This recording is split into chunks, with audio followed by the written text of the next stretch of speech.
Hello students, welcome again to my channel. In this video, we are going to discuss question according to Indian Partnership Act and Garner versus Murray rule. So in this question, A, B and C dissolve partnership and after realization, the position of business as follow. यहाँ पे ये जो balance sheet दिया गया है वो after realisation है. That means कि हमें रियलाइजेशन अकाउंट नहीं बनाना होगा क्योंकि ये बैलेंस शीट है आफ्टर रियलाइजेशन दिया गया है, तो जो लॉस ऑन प्रॉफिट जो भी होगा रियलाइजेशन में वो भी मेंशन होगा. तो इस बैलेंस शीट में लाइबिलिटी साइड में है capitals account. A and B का कैपिटल कितना है? ए का 10,000, बी का 5,000. एसेट साइड्स में हमारा क्या है? बैंक. बैंक में कितना अमाउंट है? 5700. लॉस और यहाँ पे रियलाइजेशन पे क्या हुआ फॉर्म को? लॉस, और उसका क्या बैलेंस है? 6300. सी ओवरड्रॉन, सी का बैलेंस यहाँ क्या है? डेबिट बैलेंस है. कितने से? 3000 से. आगे क्वेश्चन फर्दर कहता है C is unable to bring anything. C है जो अनएबल है, कुछ भी वो नहीं ला पा रहा है अपने डिफिशियंसी पे, और वो क्या? सी ही है जो इंसॉल्वेंट है यहाँ. Close the books of the firm according to the decision in Garner versus Murray and the Indian Partnership act.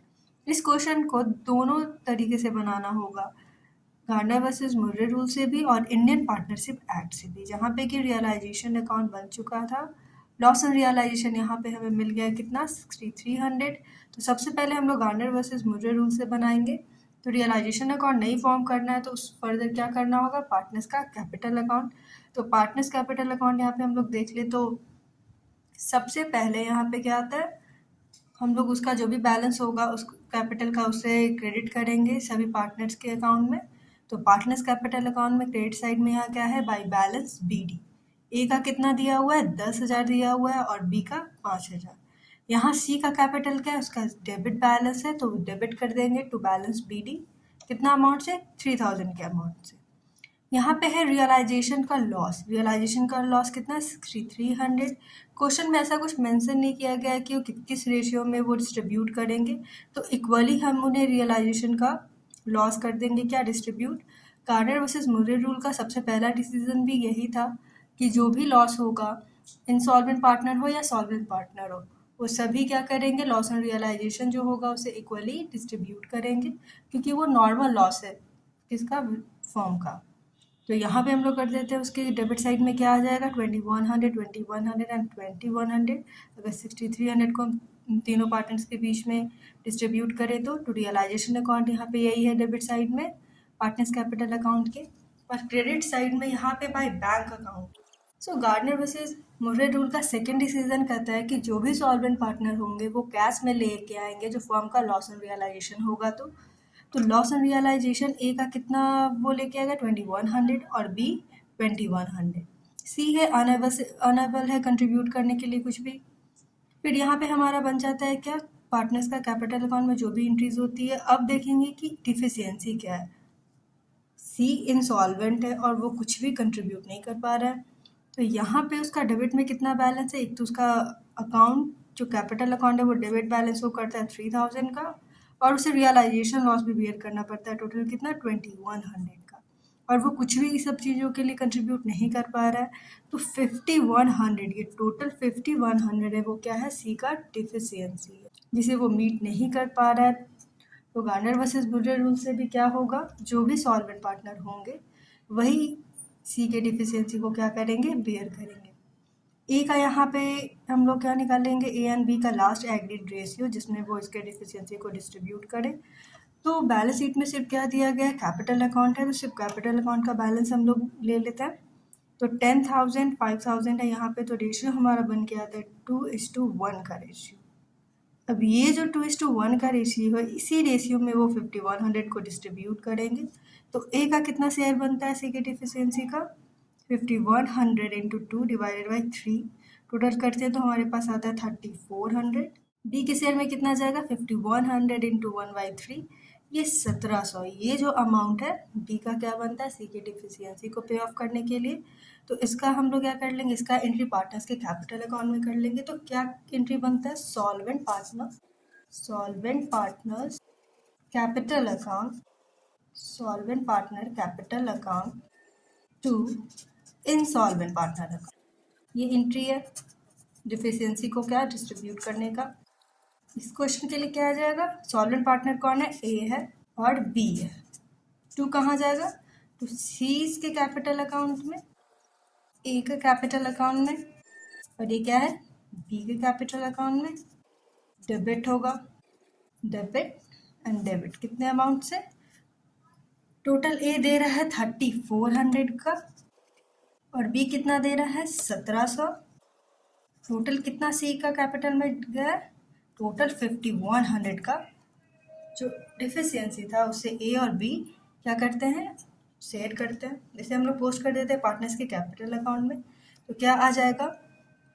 तो सी इस कैपिटल अकाउंट में क्या आ जाएगा? ए का कैपिटल अकाउंट और बी का। यहाँ पे सी का कैपिटल अकाउंट क्रेडिट है, क्रेडिट होगा। इसके डिफरेंस क्या बनेंगे? A capital account and B capital account. तो वही यहाँ पे क्या किया गया? क्रेडिट साइड में हमारा पार्टनर्स के कैपिटल अकाउंट में आ जाता है बाई एज कैपिटल अकाउंट 3400। ए सी के डिफिशियंसी को मीट करने के लिए कितना पे कर रहा है? 3400 कर रहा है। बाई बीज कैपिटल अकाउंट, बी कितना कर रहा है? 1700। ये हो गया। उसके बाद टू सीज कैपिटल अकाउंट जाएगा। टू सीज कैपिटल अकाउंट है, ए एंड बी का अकाउंट यहाँ पे डेबिट होगा, लेकिन उसका रेफरेंस कौन बन जाएगा? उसका रेफरेंस ये बनता है। टू सीज कैपिटल अकाउंट बनेगा तो यहाँ पे हमारा आ जाता है टू सीज कैपिटल अकाउंट। ए को और कितना अपने कैपिटल से देना होगा? 3400 देना होगा किसे? सी को, उसके डिफिशियंसी को मीट करने के लिए। तो उसे 3400 और लाना होगा। बी को 1700। ये था हमारा क्या? पार्टनर्स का कैपिटल अकाउंट। अब देखेंगे जो भी जो बैलेंस जाएगा वो कहाँ जाएगा? बैंक अकाउंट में और तो कैश अकाउंट में। तो क्रेडिट साइड में ए का टोटल कितना बनता है? 10,000 में अगर प्लस करें 2100 तो 12,100। उसमें से लॉस को डिडक्ट कर दे और सी के कैपिटल अकाउंट को डिडक्ट कर दे 3400 को, तो बैंक अकाउंट में कितना जाता है? 6600। ये था कितना? ए का, जिसे फर्म को क्या करना होगा?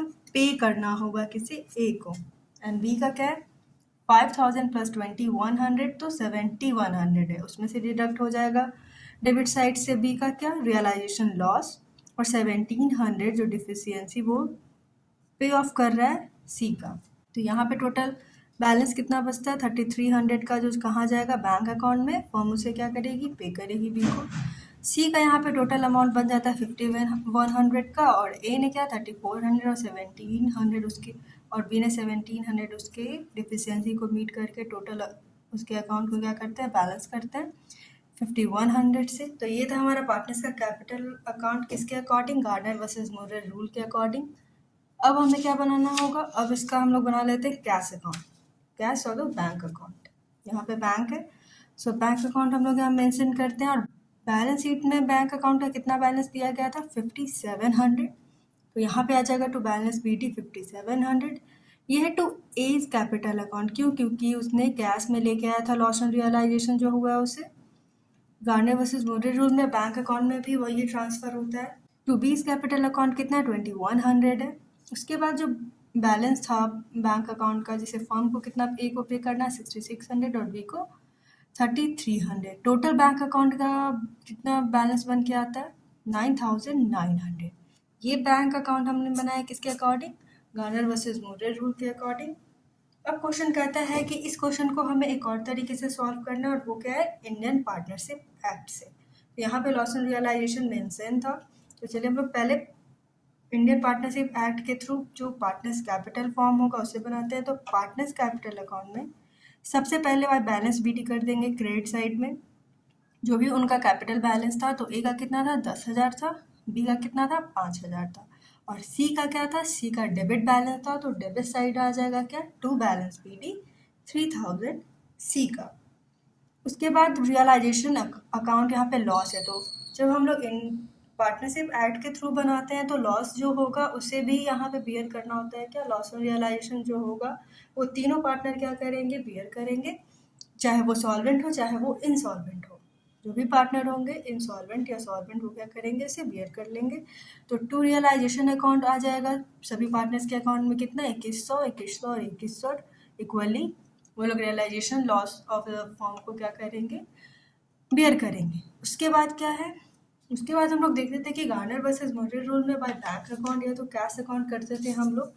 ये जो रूल कहता था कि जो भी लॉस और रियलाइजेशन हुआ होगा उसे सॉल्वेंट पार्टनर इन कैश लेके आएंगे, बट क्या यहाँ पे जो इंडियन पार्टनरशिप एक्ट है वो ऐसा नहीं कहता है। तो हम लोग सीधे क्या कर लेते हैं, डिफिशियंसी जो होगा उसे डिस्ट्रीब्यूट कर लेते हैं। तो सी इंसॉल्वेंट है, उसका पहले से 3000 यहाँ पे क्या था, यहाँ पे उसका डेबिट बैलेंस था, ऊपर से 2100 उसे क्या करना था, लॉस भी करना था। टोटल डिफिशियंसी उसका 5100 का बनता था, जिससे वो कुछ भी नहीं दे पाया, कंट्रीब्यूट भी नहीं कर पाया। तो ये टोटल 5100 का डिफिशियंसी कौन बियर करते थे, ए और बी, ये जो सॉल्वेंट पार्टनर है वो करते थे। किस रेशियो में, यहाँ पे भी इस रूल से भी यही हो जाएगा कि अगर रिजर्व फंड ने सब ऐसा कुछ दिया रहता तो उसे नहीं हम लोग लेते, लेकिन यहाँ पे सिर्फ क्या दिया गया है, बैलेंस दिया गया है पार्टनर्स के कैपिटल अकाउंट का। तो 2:1 ratio as well as in partners Indian Partnership Act, उसके थ्रू भी किस रेशियो में डिस्ट्रीब्यूट हो जाएगा, 2:1 के ही रेशियो में हो जाएगा। तो ए का कितना शेयर है 3400 एंड बी को कितना 1700, ये जो अमाउंट है वो क्या करना होगा, पे करना होगा। इसमें वो लोग उसके डेफिशिएंसी को शेयर भी करते हैं। तो क्या आ जाएगा, वही सेम एंट्री आ जाएगी बाय एज कैपिटल अकाउंट 3400, सी के अकाउंट में जाएगा, ए ने कितना दिया है 3400, बी ने कितना दिया है 1700। फिर यहाँ डेबिट साइड में आ जाएगा टू सीज कैपिटल अकाउंट, क्यों, क्योंकि ए अपने अकाउंट से और 3400 सी के डिफिशियंसी को मीट करने के लिए दे रहा है, एंड बी 1700 वो भी 1700 रुपीज़ कंट्रीब्यूट कर रहा है। ये था हमारा क्या, पार्टनर्स का कैपिटल अकाउंट। और जो भी बैलेंस होगा उसे कहाँ हम लोग ट्रांसफर कर देंगे, बैंक अकाउंट में कर देंगे। एक अगर हम देखें तो क्रेडिट साइड में 10,000 है, जिससे वो उसका लॉस भी पे कर रहा है, और सी का कैपिटल अकाउंट अब उसका कितना 4500, ये जो अमाउंट है अब फर्म उसे क्या करेगी, पे करेगी ए को। यहाँ पे हम लोग देखें बी का भी 5000 है, जिससे वो लॉस एंड सी का कैपिटल अकाउंट में जो डिफिशियंसी पे कर रहा है वो भी पे कर रहा है, एंड 1200 जो बच रहा है, ये जो अमाउंट है वो सी वो क्या करेगी, फॉर्म पे करेगी बी को। फिर सी का यहाँ पे देखें तो 5100 उसका बैलेंस यहाँ इक्वेट होता है, एंड 3400 प्लस 1700 क्या है, ये जो बैलेंस ए और बी ने उसके डिफिशियंसी को मीट करने के लिए प्रोवाइड किए। तो यहाँ पे उसका क्रेडिट साइड में भी बन जाता है क्या 5100।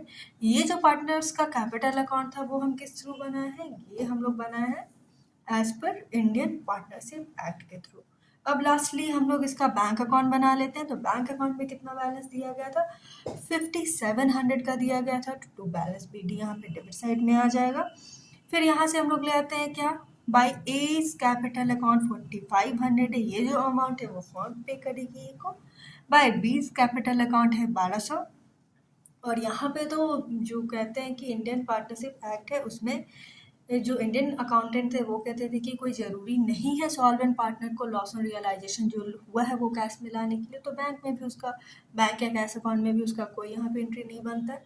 तो इसमें हम लोग देखें तो इसका टोटल हो जाता है 5700, 4500 प्लस 1200 करें तो 5700 क्या बनता है, यहाँ भी इसका बैलेंस बन जाता है। तो बैंक अकाउंट हमारा यहाँ पे कंप्लीट होता है इक्वली। तो ये क्वेश्चन था, बहुत ही इजी सा क्वेश्चन था, जिसमें कि हमें रियलाइजेशन फॉर्म नहीं करना था, क्योंकि लॉस ऑन रियलाइजेशन पहले से बैलेंस शीट में दिया गया था। आई होप आपको ये क्वेश्चन अच्छे से समझ पाया हो। So thank you for watching the video. Please like share and subscribe the channel also.